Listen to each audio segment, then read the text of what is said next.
Hey everybody, it's Miss Britt 1986, and I'm going to talk to you today about MAC Full Coverage Foundation.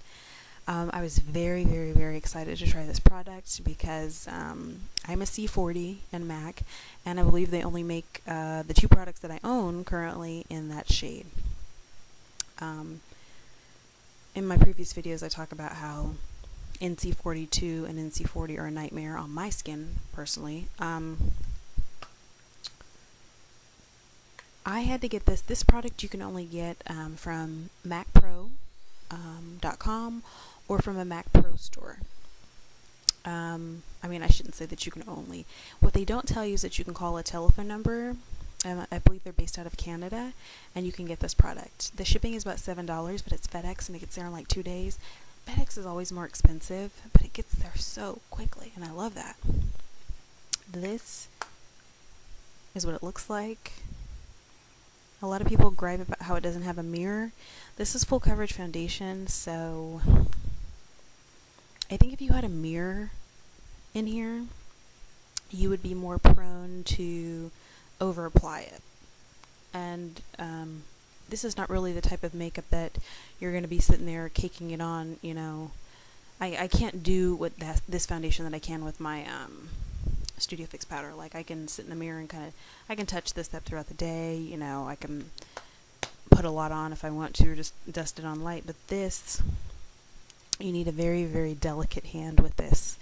It is very emollient. It's wax based, and it also has jojoba oil in it, which is not a terribly bad thing. Jojoba oil actually mimics the oil in your skin, sebum, but believe it or not, my face did not turn into an oily nightmare. I am a naturally oily person. I have the foundation on, by the way, just so you guys know. So it provides a very even coverage. I have a birthmark. Oop, yeah. I have a birthmark over here that's brown, and it covered it, you know. Doesn't cover it all the way. I mean, I'm pretty sure I can cover it all the way, but I was too lazy. But it is a very thick textured foundation.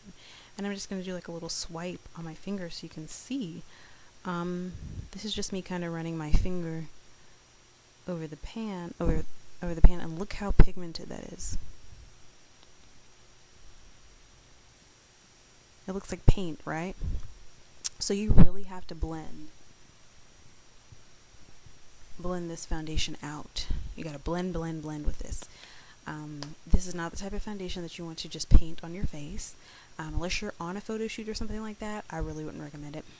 I know that you're probably not supposed to wear this daily. I'm gonna try it.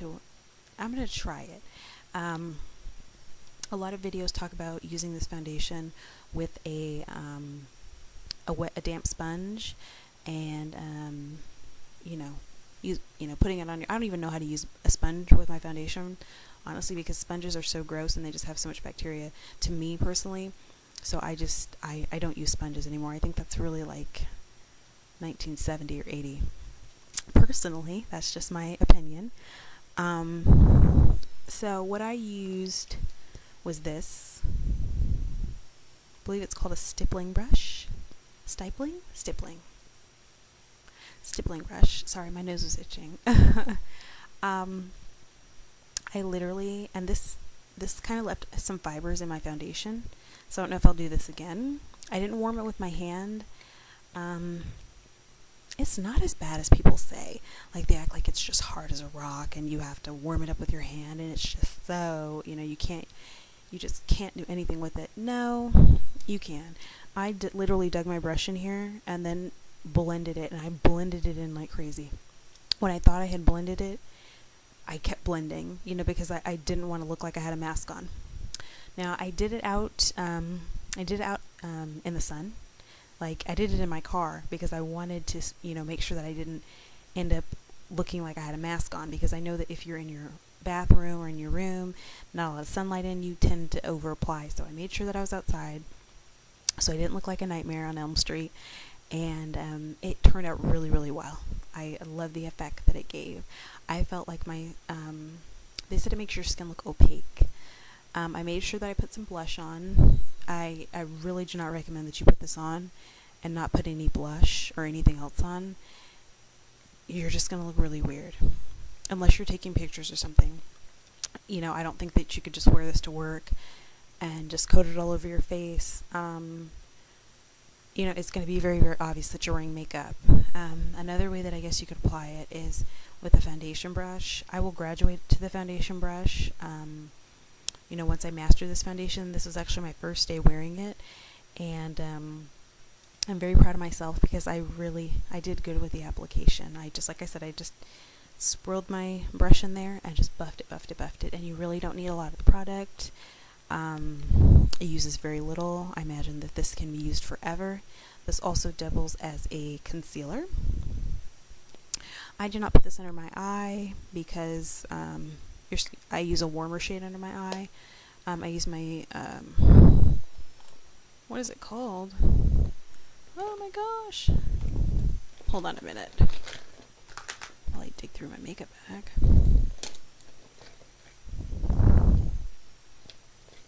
Okay, sorry about that. I use my Studio Finish Concealer with SPF 35.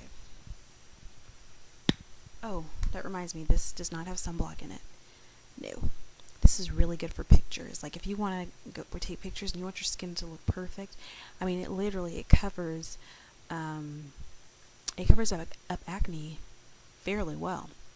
Any discolorations or splotches or anything, your skin just looks uniform. Your skin looks very uniform, very perfect. So it's very, very important with this foundation that you get your color matched, because if you don't get your color matched, you're going to look like, do I even have to say it? Yeah. you know what I mean. But this is the concealer that I use. This actually apparently is the same exact formula as the full coverage foundation. This just has titanium dioxide, which is a form of sunscreen. And you know, you can't tell, but this is NW35. You're supposed to use a warm shade under your eyes, you know, to warm under the eye. And when I use this under my eye, because of course you know I had to try it because I'm just stupid. Yeah, it left me with the white, the white under my eye, and that's not cool. You definitely don't want that. So unless you don't have particularly dark circles like me, and like if you have just a little hint of bluish or whatever circles, then you could probably get away with that.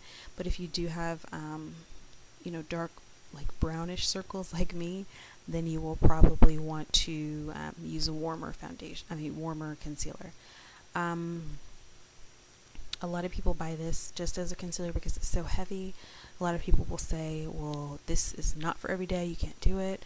I do believe that with a steady hand, you could pull this off. I wore it to work, and I didn't look painted up. I blended it out very, very well, and my face did look very,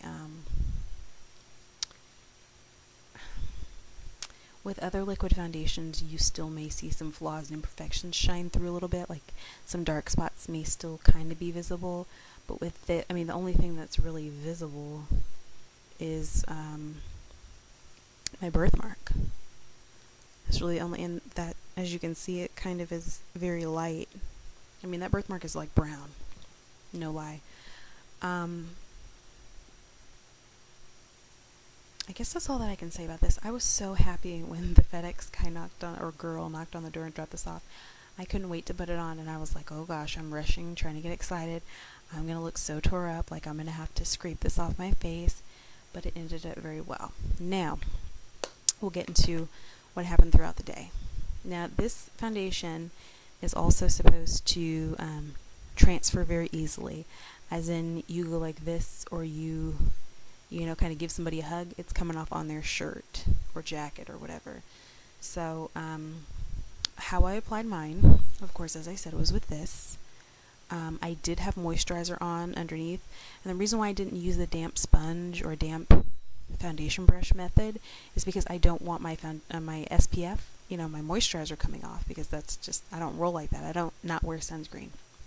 So, I used this, blended it out as I said. I blended. I set it with, this is just a little drugstore Jane Mineral makeup. It's translucent. It's just a translucent powder that I use to set my makeup, my foundation with once in a while. and I set it with this really big brush. I dusted it. I kind of patted it. I patted it in my T-zone. I went like this. But other places I just kind of, no, really I pat. I don't really dust it. I pat with this brush. And I pat it to set it. And I was very, very, very happy with the fit. Like, literally, like, I was at work and I was like,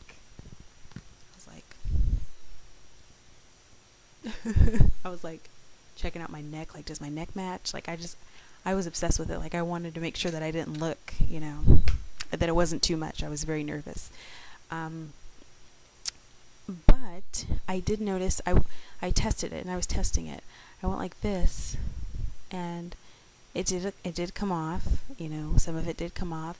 It is less transferable than I thought. People make it seem like it's like, oh my gosh, you even go like, this is just all going to rub off. No, it's not that bad. I think actually that it could be just as bad as other foundations that I've tried, even though this is very waxy and I guess has a bit of oil in it. I do have oily skin, if I didn't say that already, so it did not melt off my face like people have said in previous reviews. It did not. As you can see, I went to work. I applied this at around 2. It's almost 1 a.m. and this is what I look like. So I wouldn't say that this looks bad at all. I did use the makeup blotting sheets. I don't have them in here. The Clean and Clear blotting sheets to get rid of some of the shine. My makeup never comes off on those blotting sheets, but when I had this foundation on, makeup came off on those blotting sheets. But it didn't take like patches of my makeup off. It wasn't noticeable, but I did notice as I was putting on the little blue paper that my makeup, did come off onto the pad a little bit. That's really all that I have to say about it. Excuse me.